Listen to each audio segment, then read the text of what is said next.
આપણે યુટ્યુબમાં મૂકતા હોઈએ એટલે પર્સનલ ડિટેલ નહીં આપતા. હા શું પૂછવું છે? કઈ નહીં મનોજભાઈ છે ને વાલાસર હે? મનોજભાઈ વાલાસર હા, એને મને દીધો નંબર કે આમાં તો કે નાખ દે કે પણ પૂછવું છે શું ઈ તો કયો. બાકી રાણો રાણાની રીતે ન હાલે. વોટ્સએપમાં એવું લખ્યું છે કે રાણો રાણાની રીતે, તો રાણો રાણાની રીતે રહીએ. આજનો જમાનો ઈ નથી. હું જ્ઞાતિ ધર્મ જોતો નથી, નકર ફોન ન કરું આવી રીતે. હવે આવા વેમ કાઢી નાખો મગજમાંથી કે રાણો રાણાની રીતે રહીએ એમ.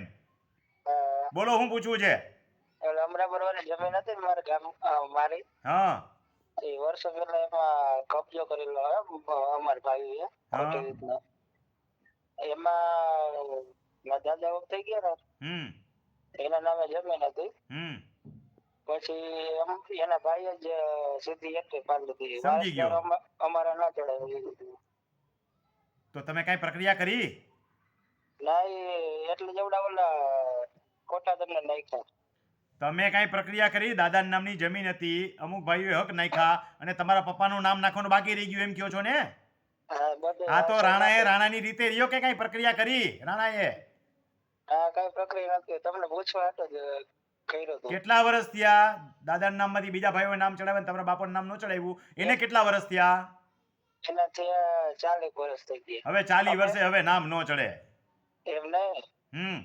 અમે ત્યાં જમીન હતી બરાબર અમરાપર ગામમાં અને અમે વાલાસણ આવતા રહ્યા. 40 વર્ષથી જમીનમાં નામ ન ચડ્યા હોય ઈ જાણે પ્રાંતમાં તો જતા જ નહીં, રેવન્યુ કોર્ટમાં નહીં જતા, સિવિલ કોર્ટમાં ઈચ્છા હોય તો જાઓ.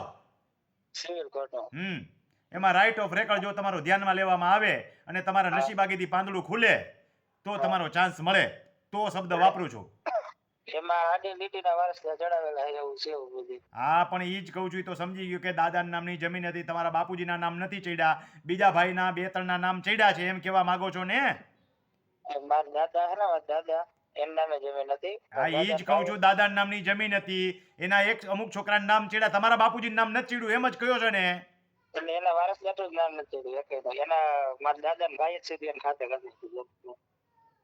શેના આધારે ચડી? સાધની કાગળ કઢાવ્યા? આ જેટલા કાગળિયા હતા ને એટલે તમને મોકલ્યા બધે.